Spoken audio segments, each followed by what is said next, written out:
As you can see, I take Halloween very seriously.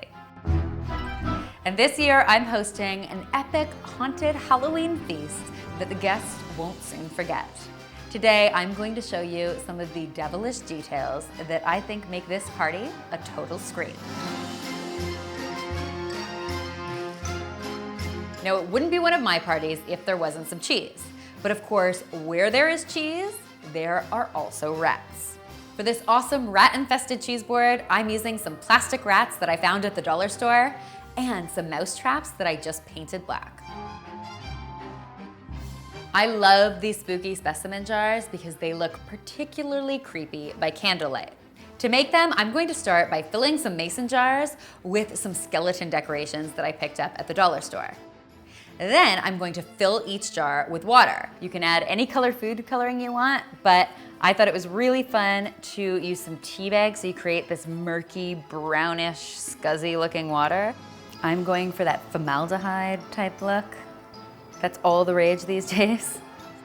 These are awesome because the liquid totally magnifies all the ghastly details of the bones, and they're really inexpensive, so you can make a lot of them and place them wherever you want.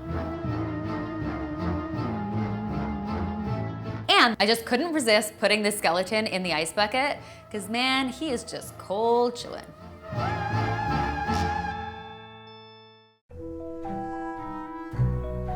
These creepy, crawly, slithering placemats are actually a dollar store DIY. I started with these simple plastic kids' toys. Some snakes, some spiders, some cockroaches, things that you don't traditionally want on your dinner table. Then it's just a matter of gluing them together in a really cool pattern.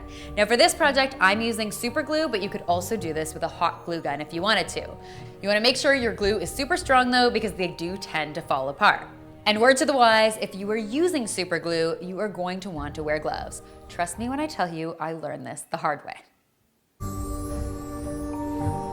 We are going to let our glue set for at least an hour, and then it's time to spray paint. I definitely recommend doing this outside and protecting your surface well. All I'm going to do is spray my placemats 2 or 3 times or until they're completely covered. And once you're done, it's got a ton of texture and it's really morbid and creepy looking. I think they really bring this table to life, don't you? I found these neat little corked vials at the dollar store and thought they would be the perfect vessel for a post-dinner aperitif. So I filled them with a splash of bourbon and I'm calling them Cyanide Shooters.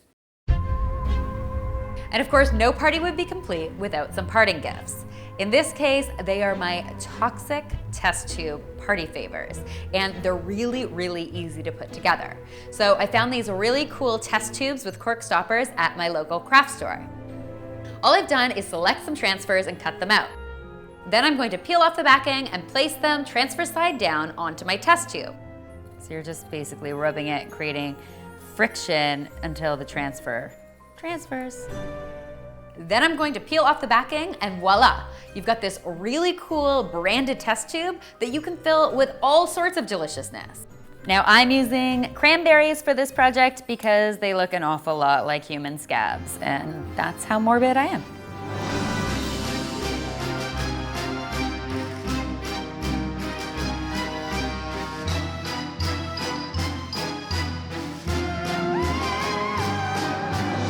I hope these ideas inspire your haunted hosting this Halloween season. And of course, if you haven't already, be sure to subscribe because there's lots more devilishness where this came from.